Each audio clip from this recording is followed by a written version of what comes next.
Di video sebelumnya kita sudah sama-sama mengetahui ciri daripada kebangkitan spiritual di dalam diri manusia.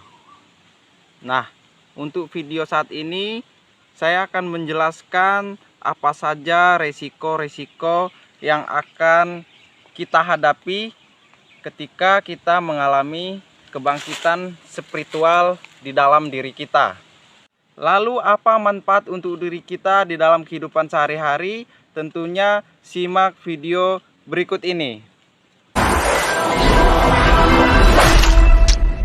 Kebangkitan spiritual, teman-teman kita justru menjauh dari kita. Ada yang menjauhnya karena mereka sendiri yang meninggalkan kita, ada juga yang karena keadaan. Misalnya, setiap kali kita mau bertemu atau ngobrol sama teman, ada saja cara semesta untuk menjauhkan. Ini sebenarnya ada penjelasan logisnya. Ketika kalian mengalami kebangkitan spiritual, vibrasi kalian akan terus meningkat seiring dengan meningkatnya level kesadaran kalian. Di saat vibrasi kalian mulai naik, maka teman-teman kalian yang bervibrasi rendah akan menjauh dengan sendirinya.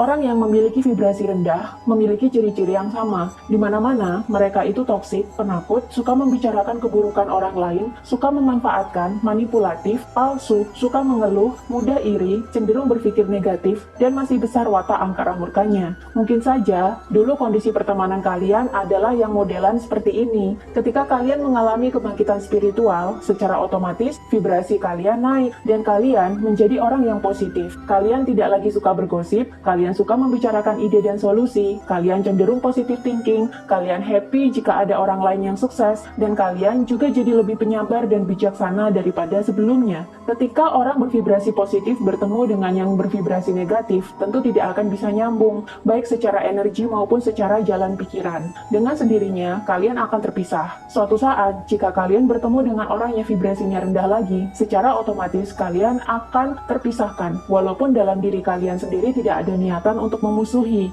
Ini akan semakin parah jika teman kalian ternyata memiliki ilmu-ilmu kesaktian yang sumber energinya berasal dari entitas dimensi bawah yang sudah pasti mengunci manusia dalam vibrasi yang rendah melulu. Karena kehilangan banyak teman, otomatis kalian akan merasakan kesepian. Tapi sebenarnya kesepian ini adalah latihan dari semesta untuk kalian sebelum kalian mencapai tahap pencerahan atau manunggaling kawula Gusti. Sebab di tahap pencerahan, yang mana ini adalah puncak dari spiritualitas manusia, di sini hanya ada diri kalian sendiri dan kekosongan.